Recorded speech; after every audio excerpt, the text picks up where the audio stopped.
So one of the things that you kind of need to be careful with as you're getting ready to start a track, you have to remember everything that you're doing is part of the scent inventory, and if you encourage something or discourage something, sometimes it can be a little problematic.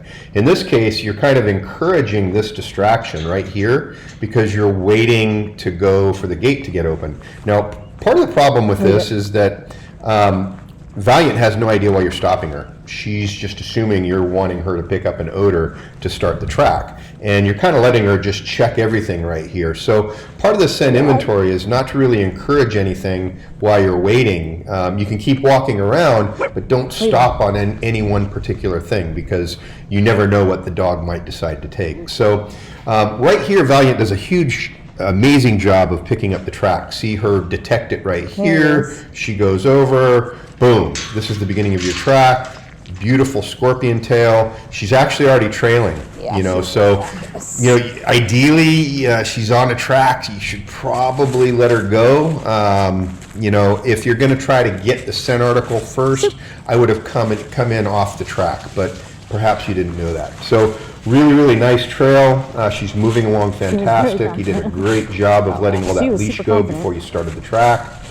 We've got no traffic on this road, so it's not really a big issue. Since we're near the road, so and if you have no traffic, okay, then you want to let that lead out as much as absolutely possible.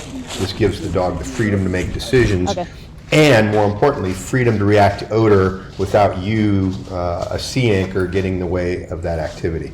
Okay, so really nice choice of location too, because what you're doing here is you're prepping Valient for contamination without having to put her right in the middle of it. And what I mean by that is you're in a, you know, kind of a rural area, but you do have human activity on your left. You got a good road here that even though it has some traffic, it's not too much. And that's what we want.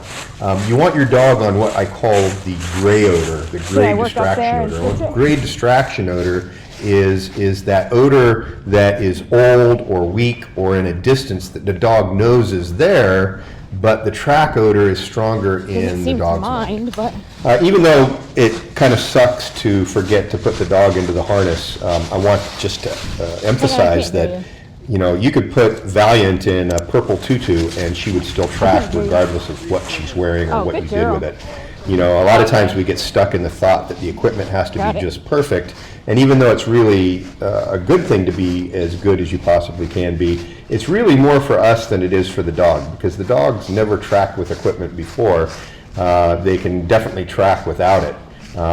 So when we're talking about this type of stuff, you know, even though it's better to be in the harness, you can see that Valient was tracking without it. I mean, she probably would have gone all the way to the end. If she wants to. Okay, so here's the beginning of a proximity alert. You're getting a beautiful air scent coming right down the middle of the road, and Valient is doing a good job of picking up. You see these little head waves right there. What she's doing is she's detecting the odor from a distance. This could also be what we call the apex of the turn. In other words, the location where the turn kind of turns in on itself, creating a little bit more bulk odor, and what happens is the dogs are detecting odor on both sides of the road and also in the middle of it. So sometimes this causes a situation where they're going to get right in the middle of the road. Now, beautiful road crossing right here. I think that the proximity alert was more the reason prior to this for getting in the middle of the road, but it also could be the apex of the turn.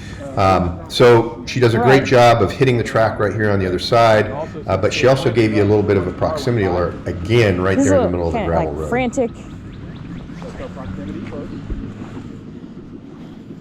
Okay, so this was handled perfectly. As she's going by the outhouse, she can't help but really detect it because it's going to be a huge amount of strong human odor, and kind of a crappy odor at that, excuse the pun. And I like how timely you are with the motivation and then also the correction. She wants to check it because there's a lot of odor on there and she's never really detected anything like this before. But at the same time, it's a distraction right when we're within proximity of our subject. So good job with that. Great track, great work, perfect location. Good job. Uh-huh. Shit about the giant track. No, she didn't.